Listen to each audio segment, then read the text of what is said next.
नमस्कार बच्चों, कैसे हैं आप सब। आशा करती हूँ आप सभी अच्छे होंगे, स्वस्थ होंगे, खुश होंगे और अपनी पढ़ाई भी अच्छे से कर रहे हों। जैसा कि आप सभी जानते हैं, मैं हूँ आपकी हिंदी की अध्यापिका। मैं स्वागत करती हूँ आप सभी का आईसीटी वर्चुअल क्लासरूम में। आज हम यहाँ पर एकत्रित हुए हैं पढ़ने के लिए क्लास 9th की हिंदी, जिसमें हम पढ़ रहे हैं यहाँ पर अपने हिंदी व्याकरण का टॉपिक शब्द विचार, और जिसमें हम यहाँ पर पढ़ रहे हैं शब्दों का वर्गीकरण व्याकरणिक विवेचन के आधार पर, और जिसमें हम यहाँ पर व्याकरणिक विवेचन के आधार पर दो प्रकार के शब्दों को हमने यहाँ पर बताया, जिसमें हमने एक बताया विकारी और एक हमने बताया अविकारी।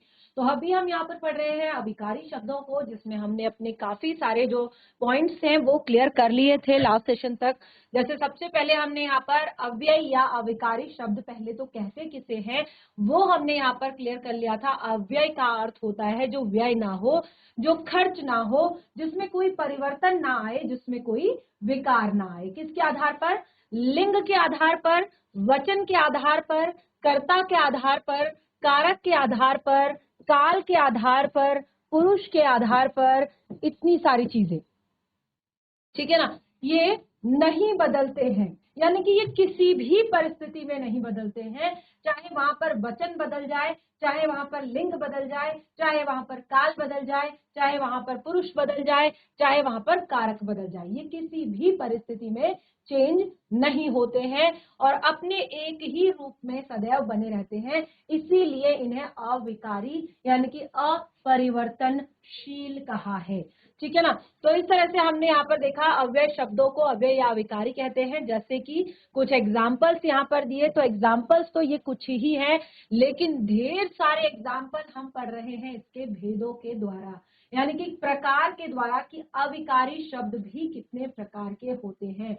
तो लगभग 3 से 4 सेशन से मैं आपको लगातार यही चीज बता रही हूँ कि अव्यय शब्द, अविकारी शब्द जो होते हैं, जब हमने व्याकरणिक विवेचन के आधार पर शब्दों का वर्गीकरण किया तो हमने शब्दों को 8 भागों में बांटा, जिसमें हमने 4 को रखा विकारी और 4 को रखा अविकारी। यानी कि जो आपका संज्ञा, सर्वनाम, क्रिया, विशेषण, ये 4 आपके रखे हमने विकारी में, और क्रिया विशेषण, संबंध बोधक, समुच्चय बोधक, विस्मयादि बोधक, ये 4 हमने रखे आपके अविकारी में, यानी कि जो परिवर्तित नहीं होते हैं, जो चेंज नहीं होते हैं।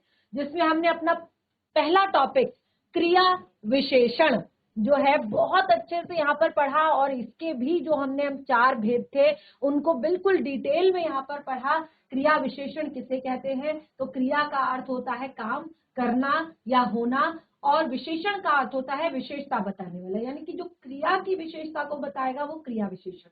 और किस किस तरह से बताएगा उसके भी आधार पर उसके भेद, जैसे क्रिया के होने की विधि, क्रिया के होने का स्थान, क्रिया के होने का समय, क्रिया के होने का की मात्रा, ठीक है ना। तो इस तरह से हमने यहाँ पर 4 भागों में इसे बांटा था, कालवाचक, रीतिवाचक, परिमाणवाचक, स्थानवाचक, और आपका जो 4 चीजें यहाँ पर बताई, ठीक है ना। उसके बाद हमने नेक्स्ट जो पढ़ा था, लास्ट सेशन में जो हमने पढ़ा था वो था हमारा संबंध बोधक, संबंध बोधक अव्यय। तो एक बार संबंध बोधक अव्ययों को हम यहाँ पर पढ़ लेते हैं, जिसमें हमने लास्ट सेशन में आपको बहुत ही अच्छे से डिटेल में सारी चीजें क्लियर की थी। तो देखिए क्या होता है संबंध बोधक। तो जैसे मैंने कहा, जब वहां पर था कालवाचक, ठीक है ना, तो काल अर्थात समय, वाचक अर्थात आपका समय बताने वाला, इसी तरह से रीतिवाचक, रीति बताने वाला, ठीक है ना, इसी तरह से परिमाणवाचक, परिमाण बताने वाला। तो यहाँ पर जो है संबंध बोधक, संबंध का बोध कराने वाला, किसका? क्रिया, जो बाकी आपके संज्ञा और सर्वनाम है उनका वाक्य में बाकी आए हुए शब्दों के साथ उनका संबंध स्थापित करना, ठीक है ना। तो वो सारे शब्द आपके संबंध बोधक अव्यय कहलाते हैं, और उनके कुछ एग्जाम्पल्स मैंने यहाँ पर बताए थे। घर के पहले मंदिर है, घर के पहले मंदिर है, ठीक है ना। के पहले, दोनों के बीच में के पहले क्या बता रहा है? संबंध बता रहा है। राम के साथ वह भी जा रहा है, संज्ञा और सर्वनाम का बाकी के शब्दों के साथ संबंध स्थापित करना। कि संज्ञा और सर्वनाम का बाकी के शब्दों के साथ संबंध स्थापित करना। तो राम के साथ वह भी जा रहा है, तो यहाँ पर मैंने आपको बताया इस तरह के शब्द क्या है, संबंध बोधक अव्यय है। और अब मैंने इसके बाद आपको ढेर सारे संबंध बोधक अव्ययों को यहाँ पर डिस्कस करवाया था। जैसे सबसे पहले मैंने बताया था काल बोधक, काल बोधक, उसके बाद मैंने आपको बताया था स्थान बोधक। जिस तरह से हमने क्रिया विशेषण में पढ़ा था ना उसकी 4 भेदों को, उसी तरह से हमने यहाँ पर संबंध बोधक के भी 8 भेदों को आपको बताया था, और 8 के मैंने एक एक एग्जाम्पल और इतने सारे आपको शब्दों से परिचित करवाया था कि इतने सारे शब्द होते हैं जो संबंध बोधक शब्द होते हैं, यानी कि संबंध बताने का काम करते हैं। ठीक है ना। तो अब आप यहाँ पर बिल्कुल भी कंफ्यूज नहीं होंगे, इस तरह के जितने भी शब्द होंगे ये क्या होंगे, संबंध बोधक। ठीक है ना। तो जैसे काल बोधक, तो काल जहां पर बताया जाएगा से पहले, के बाद, के आगे, के पश्चात, के पीछे। ठीक है ना। और स्थान बोधक में के ऊपर, के नीचे, के बाहर, के भीतर, से दूर। ठीक है। उसके बाद हमने यहाँ पर जो जैसे मैंने बताया कि 8 भेद हमने आपको यहाँ पर क्लियर किए हैं। तो दिशा बोधक इसमें आ जाता है। दिशा बोधक में मैंने बताया जैसे के पास, के सामने, के आसपास, की ओर, की तरफ, के समीप। ठीक है ना। उसके बाद साधन बोधक बताया, साधन यानी कि जिसके सहारे काम हो रहा है। ठीक है ना। साधन बोधक यानी कि के कारण, के द्वारा, के जरिया, के सहारे। ठीक है। हेतु बोधक यानी कि हेतु बोधक क्या होता है, जैसे हम उसके हेतु में कोई चीजें रखते हैं, उसके अलावा भी कुछ चीजें होती हैं, तो इसके लिए कुछ शब्द के अलावा, के सिवाय, के अतिरिक्त। ठीक है ना। संग बोधक, अब साथ में जो चीजें होती हैं जैसे सहित, ठीक है ना, के साथ, के समेत, के संग, ये संग बोधक थी। उसके बाद भी यहाँ पर कुछ और हमने यहाँ पर बताए थे, जैसे मैंने बताया पूरे 8 हमने यहाँ पर इसके भेद पढ़े थे, जिसमें विरोध बोधक यानी कि विरोध किया जा रहा है, जैसे के खिलाफ, के विरुद्ध, के विपरीत, यानी कि हमें उसके विरुद्ध कड़ी कार्रवाई करनी चाहिए, यानी कि उसके जो उसने काम किया है उसका विरोध करना चाहिए। ठीक है ना। या उसके खिलाफ हमें आवाज उठानी चाहिए, यानी कि कोई भी बात अगर हो रही है तो उसके खिलाफ हमें आवाज उठानी चाहिए, यानी कि उसका विरोध करना चाहिए। ठीक है ना। तो इस तरह से विरोध बोधक हमने पढ़ा। फिर समता बोधक, समता बोधक यानी कि किसी के साथ कंपेयर जब किया जाता है, समता जब की जाती है किसी के साथ, तो जैसे हम कहते हैं के समान, के तरह, के अनुरूप, के जैसा, की भांति। ठीक है। तो ये सारे शब्द आपके क्या थे, संबंध बोधक अव्यय शब्द। क्या पढ़े हमने ये, संबंध बोधक अव्यय शब्द। अव्यय शब्द किसी भी परिस्थिति में जो चेंज नहीं होते उन्हें कहते हैं अव्यय शब्द। उसके बाद जो हम यहाँ पर स्टार्ट आज करने वाले थे वो नेक्स्ट सेशन में थोड़ा सा हमने डिस्कस किया था, और वो था आपका समुच्चय बोधक अव्यय शब्द। समुच्चय क्या बताया था, समुच्चय का क्या अर्थ होता है, समुच्चय से ही हमें पता चल रहा है कि किसी समूह की बात हो रही है, किसी ग्रुप की बात हो रही है। तो यहाँ पर हमने कहा जो जोड़ने का काम करता है वो तो संबंध स्थापित करता है। ठीक है ना।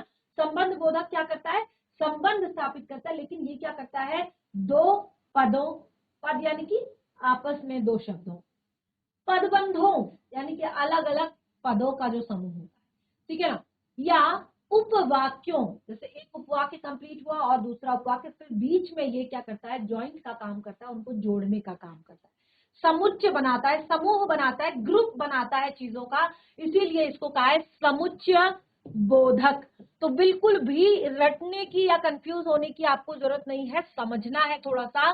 जिन अव्यय पदों से दो पदों, ध्यान से समझिएगा, जिन अव्यय पदों से, पदों की जगह आप शब्द भी लिख सकते हैं, जिन अव्यय शब्दों से दो पदों, पदबंधों, उपवाक्यों के बीच संबंध स्थापित किया जाता है उन्हें समुच्चय बोधक अव्यय कहते हैं।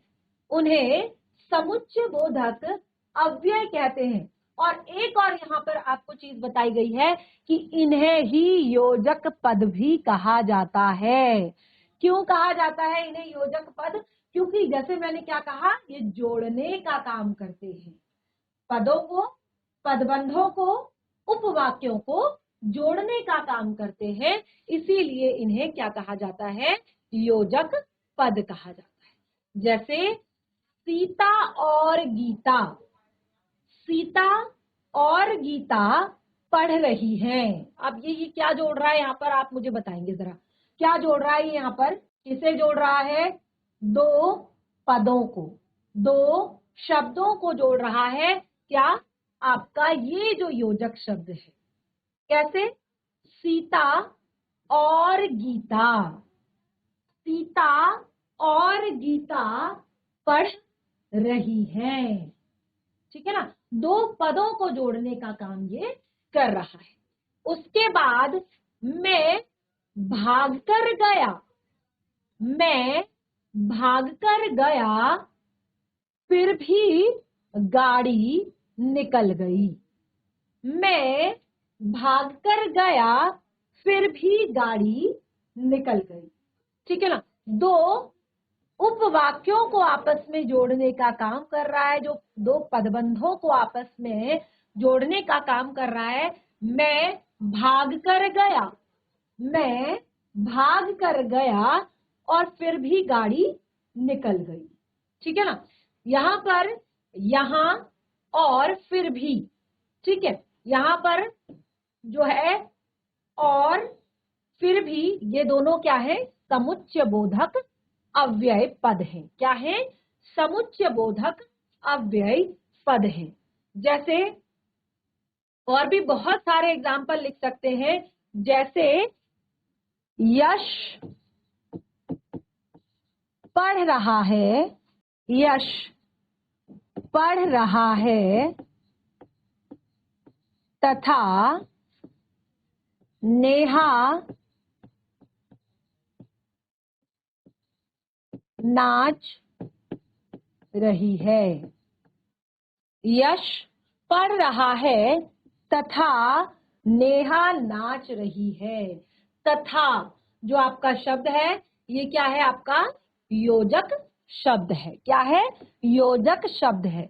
दो उपवाक्यों को आपस में जोड़ने का काम कर रहा है। यश पढ़ रहा है तथा नेहा नाच रही है। मैं दौड़कर गया फिर भी गाड़ी छूट गई, ठीक है। तो ये आपका समुच्चय बोधक अव्यय है और इसके भी दो मुख्य भेद होते हैं। इसके भी दो मुख्य भेद होते हैं, क्योंकि देखिए मैं मुख्य भेद इसलिए कह रही हूँ क्योंकि समानाधिकरण समुच्चय बोधक जो है उसके भी और भेद होते हैं, और व्याधिकरण जो है आपका दूसरा, उसके भी कुछ भेद होते हैं। इसीलिए यहाँ पर मैंने आपको बताया कि पहले तो इसके दो मुख्य भेद होते हैं। एक होता है आपका समानाधिकरण। अब यहाँ पे भी रटने की बिल्कुल भी जरूरत नहीं है, यहाँ पर भी आपको थोड़ा सा समझना है। और जैसे हमने कहा समानाधिकरण, ठीक है। अब समानाधिकरण क्या होता है, जहां पर समान स्तर के जो आपके शब्द होते हैं और आपके वाक्यांश होते हैं, वाक्य होते हैं, उनको जोड़ा जाता है, उसे कहते हैं समानाधिकरण, ठीक है ना। समानाधिकरण और व्याधिकरण, समानाधिकरण में भी बहुत सारे शब्द होते हैं और भेद होते हैं, और व्याधिकरण में भी बहुत सारे भेद होते हैं। तो समानाधिकरण में क्या होता है, जब दो समान स्तर के जो वाक्य होते हैं, वाक्यांश होते हैं या शब्द होते हैं, उनको जो जोड़ने का काम करता है, उसे समानाधिकरण समुच्चय बोधक अव्यय शब्द कहते हैं। पूरा समझिए, क्योंकि हम अव्यय शब्द पढ़ रहे हैं, तो उसको हम कहेंगे समानाधिकरण समुच्चय बोधक अव्यय शब्द, ठीक है ना। समानाधिकरण समुच्चय बोधक अव्यय शब्द। इसी तरह से व्याधिकरण समुच्चय बोधक अव्यय शब्द, ठीक है। तो अब यहाँ पर एक एक करके पहले, सबसे पहले पहला जो हमारा पॉइंट है, समानाधिकरण समुच्चय बोधक। इसको जरा सा हम पढ़ लेते हैं और उसके बाद आगे जो है उसको पढ़ेंगे। समानाधिकरण समुच्चय बोधक, ठीक है। अब क्या बताया मैंने आपको समानाधिकरण, एक ही यहां पर आपको चीज याद रखनी है, समानाधिकरण नाम से ही पता चल रहा है कि क्या यहां पर हो रहा है, ठीक है ना। तो समान पदों, वाक्यों, पदबंधों और कथनों को जोड़ने का काम करते हैं। समान स्तर के पदों, वाक्यों, पदबंधों, कथनों, वाक्यांशों को जोड़ने का जो काम करते हैं उन्हें हम समानाधिकरण समुच्चय बोधक कहते हैं। ये अव्यय पद और, किंतु, अथवा आदि होते हैं। अब देखिए इसमें क्या होता है कि जैसे हमने कहा हमें अपनी संस्कृति और भाषा पर गर्व है, सेम चीजें यहां पर बताई है कि हमें अपनी संस्कृति और भाषा पर, एक ही लेवल की चीजें हैं दोनों, ठीक है ना। हमें अपनी संस्कृति और भाषा पर गर्व है। उसके बाद उसने दिन रात प्रयास किया, उसने दिन रात प्रयास किया किंतु असफल रहा। उसने दिन रात प्रयास किया किंतु वह असफल रहा, ठीक है। तो ये क्या है, समानाधिकरण समुच्चय बोधक शब्द है। अब यहां पर जो है समानाधिकरण समुच्चय बोधक जो होते हैं ना, इनके भी जैसे मैंने बताया बहुत सारे भेद होते हैं। समानाधिकरण समुच्चय बोधक के भेद, आप देखिए इसके भी बहुत सारे टाइप्स होते हैं, जैसे संयोजक, ठीक है ना, और विकल्प,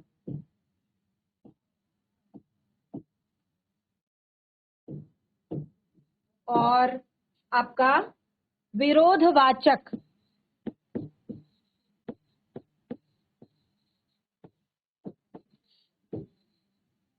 और आपका नंबर 4 परिणामवाचक।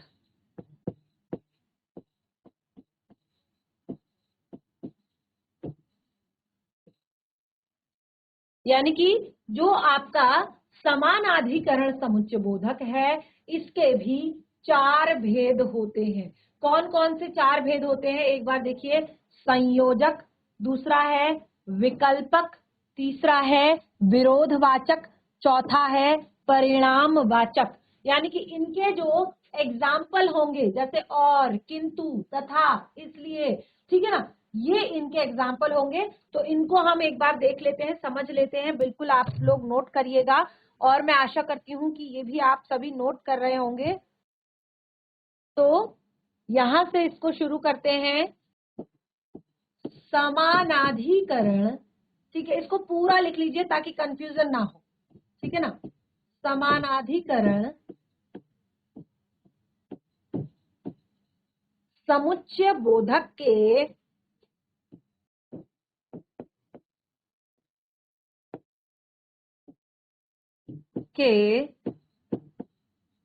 भेद, समानाधिकरण समुच्चय बोधक के भेद, कौन कौन से भेद बताए थे समानाधिकरण समुच्चय बोधक के, कौन कौन से भेद बताए थे मैंने यहाँ पर अभी समानाधिकरण समुच्चय बोधक के।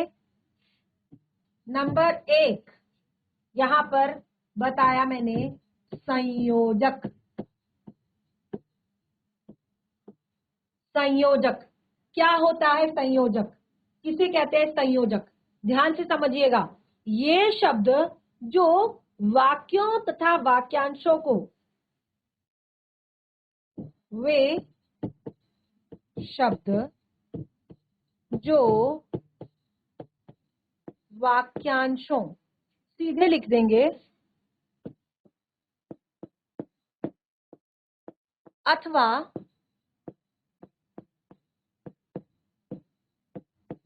वाक्यों को जोड़ने का काम करते हैं,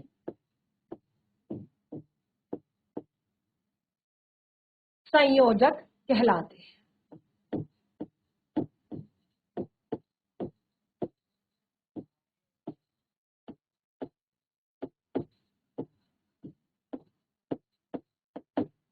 ठीक है ना। क्या करते हैं, जो वाक्यांशों अथवा वाक्यों को जोड़ने का काम करते हैं, संयोजक कहलाते हैं। एग्जाम्पल देख लीजिए जरा। उदाहरण, मानव भीतर गया और, मानव भीतर गया और कुर्सी उठा लाया। ठीक है ना, मानव भीतर गया और कुर्सी उठा लाया। ठीक है, इसके और उदाहरण आपको मैं यहां पर बताऊंगी। अर्थात, जैसे एवं, व, तथा आदि, ये इसके उदाहरण हैं। ठीक है ना, जैसे हमने कहा मानव भीतर गया और कुर्सी उठा लाया, इसी तरह से अर्थात, एवं, व, तथा आदि इसके कुछ एग्जाम्पल यहां पर दिए गए। किसके? संयोजक के। ये कैसे शब्द हैं? संयोजक शब्द हैं। ये वाक्यांशों और वाक्यों को जोड़ने का काम करते हैं। समझ आया? समझ आया सभी को? अब देखिए दूसरा है विकल्प या विकल्पक।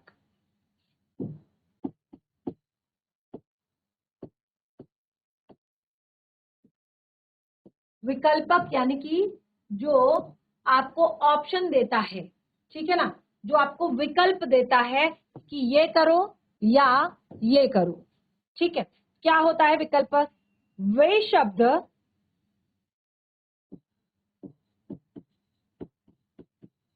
जो शब्दों, वाक्यों, शब्दों, वाक्यों या वाक्यांशों में, वाक्यांशों में विकल्प दिखाते हैं।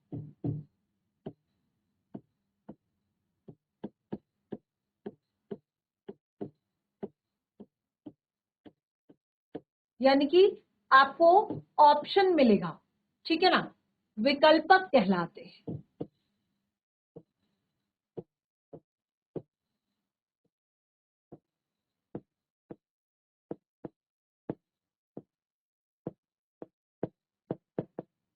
ठीक है, विकल्पक कहलाते हैं, जो क्या करते हैं? विकल्प देते हैं हमें शब्दों के बीच में, वाक्यों के बीच में, वाक्यांशों के बीच में, वो विकल्पक कहलाते हैं। उदाहरण के लिए, उदाहरण नोट करेंगे। एग्जाम्पल, चुपचाप बैठो। अब देखिए ये सारे के सारे कैसे शब्द हैं? संयोजक हैं। ध्यान से समझिए, ये सारे के सारे शब्द कैसे हैं? आपके समानाधिकरण समुच्चय बोधक है और समानाधिकरण समुच्चय बोधक के भेद है, यानी कि समान स्तर की चीजों को जोड़ रहे हैं। ठीक है ना, चुपचाप बैठो या बाहर चले जाओ। चुपचाप बैठो या बैठो या बाहर चले जाओ। ऑप्शन दिया जा रहा है, चुपचाप बैठो या फिर बाहर चले जाओ। ठीक है ना, अब इसमें कुछ एग्जाम्पल, इसके एग्जाम्पल, अथवा, ठीक है ना, नहीं तो,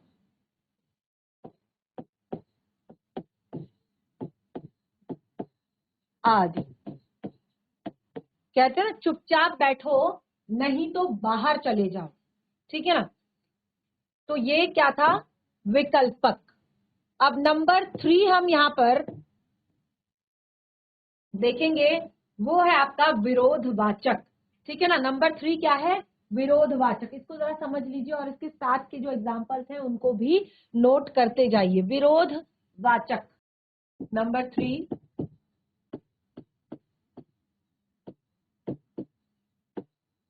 विरोधवाचक। अब क्या होता है विरोधवाचक, ये क्या कर रहा है, आपको समुच्चय बोधक जो शब्द होते हैं पहले वाक्य के अर्थ में विरोध प्रकट करते हैं, यानी कि जो वाक्य का मीनिंग होता है, अर्थ होता है, उसमें क्या करते हैं, विरोध प्रकट करते हैं। तो लिख लीजिए पहले, वे शब्द। अब इसको आप देखिए, यहां पर आप समुच्चय बोधक शब्द भी लिख सकते हैं, जैसे कि मैंने आपको बताया, समुच्चय बोधक शब्द जो जो क्या करते हैं, पहले वाक्य के अर्थ का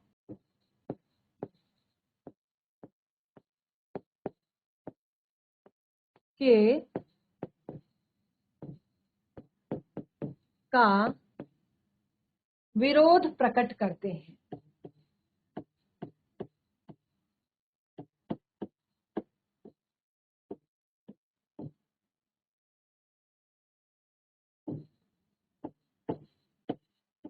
है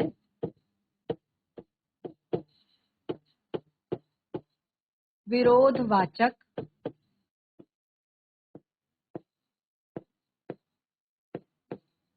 कहलाते हैं।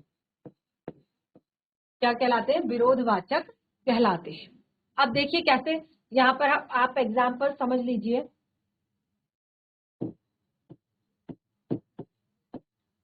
जो पहले वाक्य के अर्थ का विरोध प्रकट करते हैं, यानी कि आपको ये हमारे योजक शब्द हैं, समुच्चय बोधक शब्द हैं, योजक शब्द हैं, तो ये क्या कर रहे हैं, जोड़ने का काम कर रहे हैं। लेकिन यहां पर क्या होगा कि जो नेक्स्ट सेंटेंस होगा वो पिछले वाक्य का विरोध प्रकट करेगा, ठीक है ना। पिछले वाक्य का विरोध करेगा कि ऐसा नहीं हुआ, ठीक है ना, आपने कहा था लेकिन ऐसा नहीं हुआ। जैसे आकाश में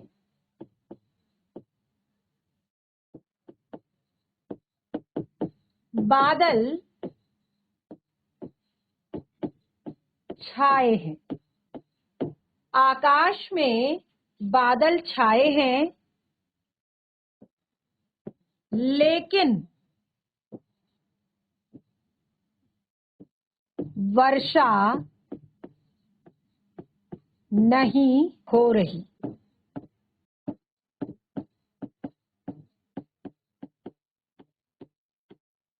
आकाश में बादल छाए हैं लेकिन वर्षा नहीं हो रही है, ठीक है ना। तो ये क्या कर रहे हैं, इसका विरोध प्रकट कर रहे हैं कि बादल छाने का क्या फायदा जब वर्षा ही नहीं हो रही है, ठीक है ना। तो ये क्या है, विरोध प्रकट कर रहे हैं पहले वाक्य का। इसके भी कुछ एग्जाम्पल देख लीजिए। पर, परंतु, बल्कि, मगर आदि, ठीक है ना। ये इसके कुछ एग्जाम्पल्स हैं। जैसे आपका यहाँ पर आ सकता है, आकाश में बादल छाए हैं परंतु वर्षा नहीं हो रही है, मगर वर्षा नहीं हो रही है, ठीक है ना। तो इस तरह से आपके कुछ शब्द आ जाते हैं। उसके बाद नंबर 4 आता है आपका परिमाणवाचक।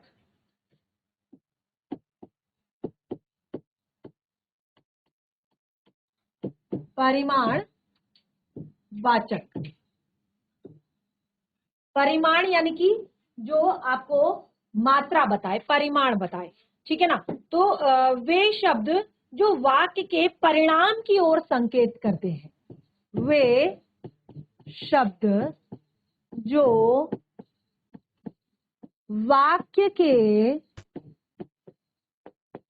परिणाम की संकेत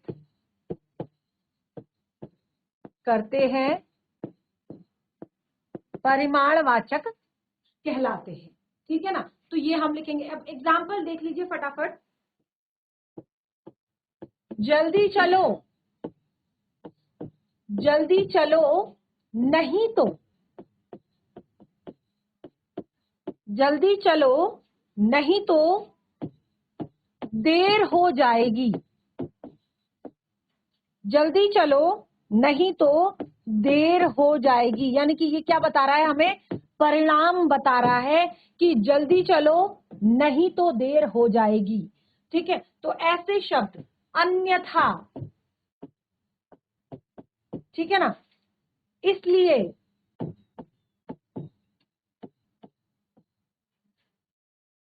ताकि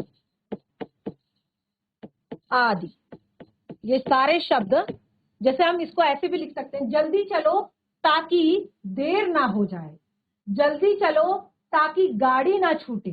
ठीक है ना, तो ये कुछ उदाहरण हमने यहाँ पर आपको बताए समानाधिकरण समुच्चय बोधक के।